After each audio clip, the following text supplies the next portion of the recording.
My name is Bruce Shelly. I work for Ensemble Studios in Dallas, Texas. We're part of the Microsoft Corporation, and I'm going to show you today a preview of our new game, Age of Mythology. I'm going to link it up to something I spoke about yesterday, but first I want to make a quick announcement. If you are looking for Creating Your Future, Getting Into Games, a presentation by Tom McGill and Dan Miller of the Academy of Interactive Entertainment, that is taking place in Koryong 2. The AGDC asked us to switch and brought me in here. So if you're looking for that, you need to go to the other room. What I want to do is show you a little bit of Age of Mythology and then also touch back. I spoke yesterday about guidelines for developing successful games, things that we try to figure out from why our games were successful in the past. And I want to show, relate Age of Mythology to those guidelines I spoke about yesterday, how we're trying to follow those guidelines. So in America we have an expression, you can talk the talk, but can you walk the walk? I mean, basically, can you put your money where your mouth is? So I spoke yesterday about things we think you should do to make your game successful. I'm going to demonstrate that Age of Mythology is trying to follow those guidelines that I talked about yesterday. So Age of Mythology is, we see it as an extension of the Age of Empires games that have been so successful in the past.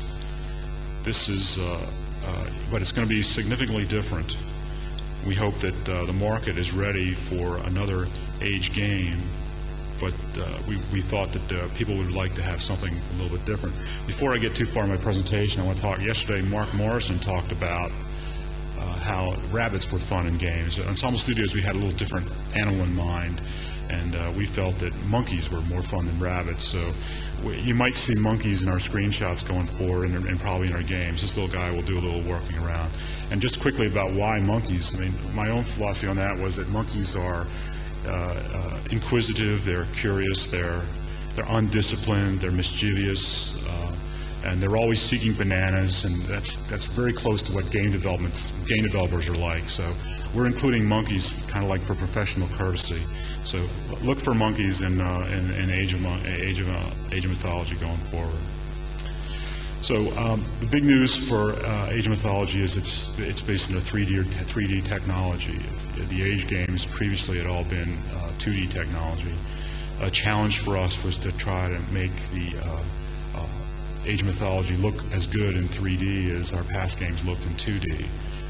It's a difficult problem, of course. It's not an accident that the sun shines in Age of Empires. We think that connected with a broad audience. We're happy to see our competitors doing games that are largely dark and gloomy.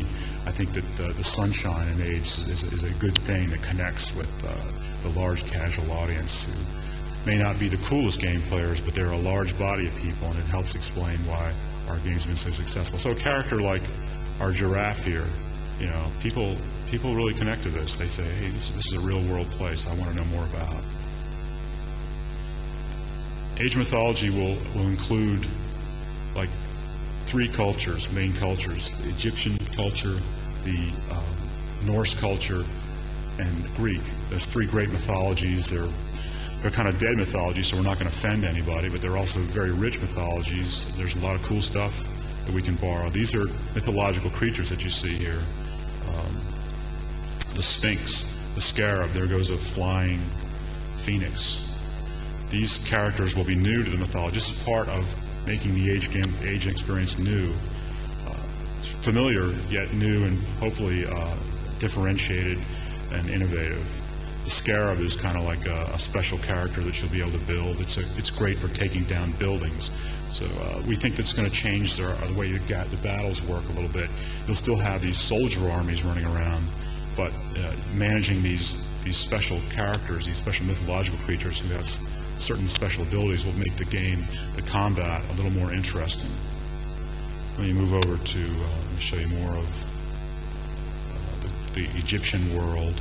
Here we have those wood choppers I talked about yesterday. They're back, and I think they'll be in our games for some time to come. Let's see, we have some Egyptian soldiers on patrol, changing formation. So we have our little farmers here.